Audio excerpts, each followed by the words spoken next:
లో కంప్లీట్ గా 80% of the youth Jaganmohan Reddy గారు వెనకాల ర్యాలీ అయ్యారు కాబట్టి అంత పెద్ద విజయం ఆయనకు వచ్చింది.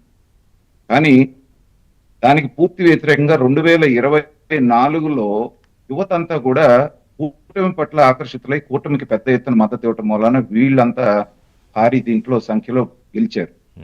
ఇది రియలైజ్ అయిన జగన్మోహన్ రెడ్డి గారు ఏంటంటే యువతని తేలికగా ఆకర్షించడానికి కావాల్సినటువంటి ఏంటంటే ఇప్పుడు యూత్ కి ఎలా ఉంటుందండి, కాస్త ఉత్తేజపరిచేది ఏదైనా ఉంటే వాళ్ళు దానికి క్యారీడ్ అవే అన్నట్టు అంటే దాని వెనకాల వెళ్ళిపోతూ ఉంటారు.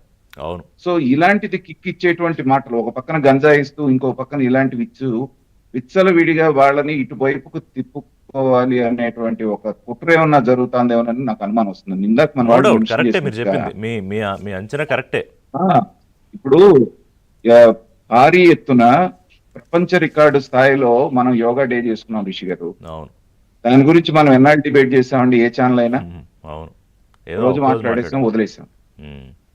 తర్వాత నాకు తెలిసి భారతదేశంలోనే ఇంట్లో ఎంతమంది పిల్లలు ఉంటే అంతమంది పిల్లలకి ఆ తల్లికి వందనం ఇచ్చినటువంటి ప్రభుత్వం ఇంతవరకు ఏది లేదు. అవును, తల్లికి వందనం. కానీ దాని మీద మనం ఎంతసేపు డిబేట్ చేసామండి, ఆ ఒక్కరోజు మాట్లాడాం, వదిలేసాం.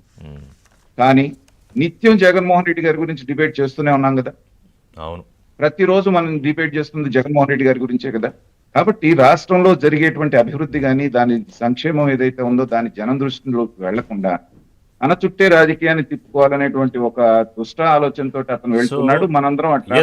మీరు చెప్పింది వెరీ కీ నోట్.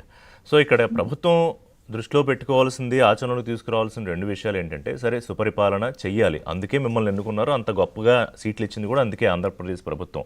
అంటే ఎక్కడికో పోతున్న ఆంధ్రప్రదేశ్ని తిరిగి కాపాడాలి, అభివృద్ధిలోకి తీసుకురావాలి. అట్ ది సేమ్ టైం తప్పుదారి పడుతోన్న ఈ యువత కత్తులు పట్టుకుని ఎగరడం ఏంటండి అసలు? ఎక్కడన్నా ఈ మధ్య విజువల్ ఎక్కడైనా చూసిన గుర్తుందా కనీసం 15-20 ఏళ్ళ కాలంలో?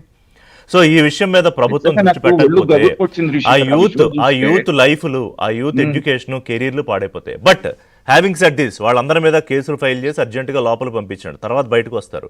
లేకపోతే వీళ్ళని చూసి ఇంకోటి కత్తులు కాబట్టి ఇంకోటేమో ఒక చేతిలో గొడ్డలి, ఇంకో చేతిలో జెండా, వైసీపీ జెండా. Thank you. So government has to think very seriously on this.